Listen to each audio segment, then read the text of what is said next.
The 2025 Afcon is kicked off with host nation Morocco taking on Comoros. The Atlas Lions of Morocco are one of the favorites as they go on the hunt for the Afcon trophy. They gave a convincing performance, beating Comoros 2-0 in the opening game of the tournament. Morocco's second goal was that was spectacular. It was a spectacular overhead bicycle kick by Ayub El Kabi, which I think is worthy of being a contender for the goal of the tournament. But let's see what happens. Nigeria Super Eagles, on the other hand, will play their first game against Tanzania on Tuesday. Now, the Super Eagles, although we're not really favorites, but we are still contenders.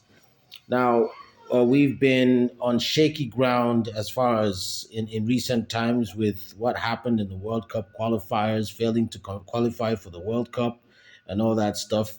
But I'm really hoping that the boys we can just put it behind us and have a good tournament. Now, Nigeria has been bedeviled with a number of problems in all these tournaments, as we all know. Here's what former captain Mikel Obi had to say about these problems. We're just hoping that these problems don't rear their ugly heads again. Because, to be honest, the problems that we have, majority of the problems are not really with the players, it's from behind the scenes. The almighty NFF. Here's how Mikel Obi describes the problems that have been disturbing the Nigerian Super Eagles. You cannot have your own captain retire 3 weeks leading up to the tournament. A major tournament. There is something that's going on there that is not being made public because I know Ekon really well. He's not the sort of guy that quits. He's a very passionate guy. He loves his country. I was there when the young Ekon coming to the national team. For him to quit, there's something that's not adding up. Even if he's not a starter anymore, even if he's not playing anymore, he's not a selfish guy. It's not a guy that thinks, oh, I want to be on the pitch. I have to play to be on the squad. And again, I don't know how true this is. The managers come out and say he's not been paid 3, 4, 5 months salary. This is something you don't want to let other teams in the African Cup nation know there's something going on. You want to go into that tournament with positivity, with good vibes. You don't want to be owing the manager. This NFF board, they know how to screw everything up. And this is exactly what they did during the qualifiers of the World Cup. The bonuses were not paid. We failed to qualify for the World Cup. And now you have your captain quit, retire, and now you're owing the manager. It's just so many negativity that we don't need. Some real allegations there against the NFF from Mikel Obi. He said they know how to screw everything up. Well, are they going to do it again? I sincerely hope not. All right, so I spoke to another expert, someone who has a keen eye for the game. I sat down and had a conversation with my man, Lord Buddha, and here's how it went. What do you think our chances are? Yeah, I think the best they can do is quarterfinal. I believe so, because the team is a one-man team.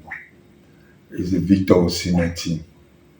Without Victor Osimhen, you don't have the Super Eagles have nothing to offer. We saw that in the qualifying game against the RC Congo. When Osimhen was substituted, they had nothing to offer.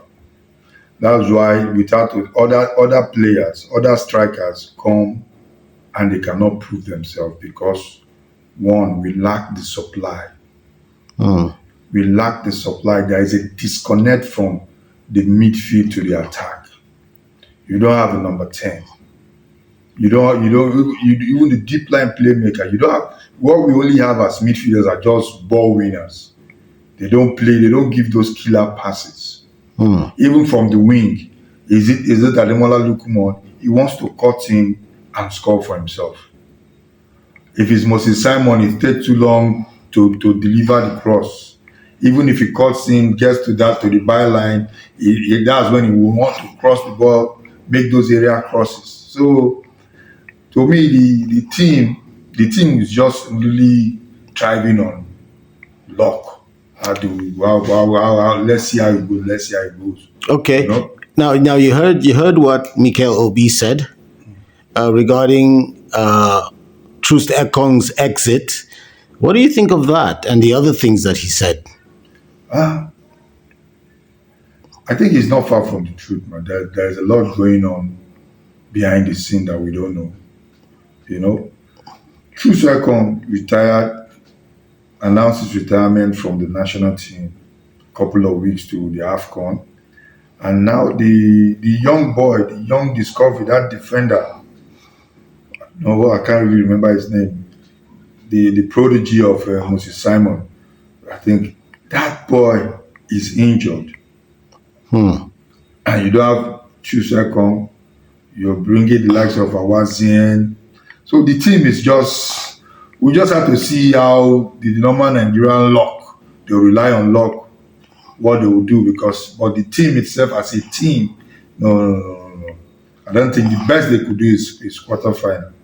But if they decide to go there and play counter-attack football like what they did the last Afcon and they got to the finals, that would be nice for them. The Jose Pesero style of football. They play counter because they don't have the creative force, you know. Hmm. So they can play counter if they have the proper defensive structure, then they can do that. Okay, now See how what? far that will take them. Now, what about what's going on? What Mikel said about the manager not being paid for a few months and all those other things that happen behind the scenes regarding the organization, the administration of the sport itself. Yeah, you know, it's what is happening in the FA is really is bigger than what a lot of people think.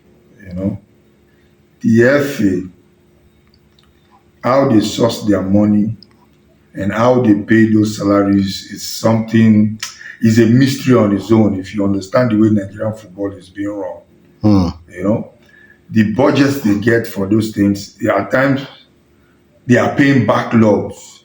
If they tell you coaches that are being owed salaries, you know, players that are being owed for the past how many years, they are still paying those backlogs. You know how they get their funding and all of that.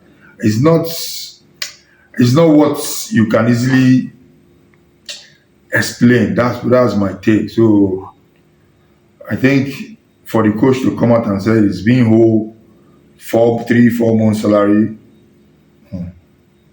that's serious because going to a tournament and you're owing your coach, that will tell. It's more than football is more mental than physical. Hmm. Yeah, if you're not in the right frame of mind, no matter what you do, it's not going to work.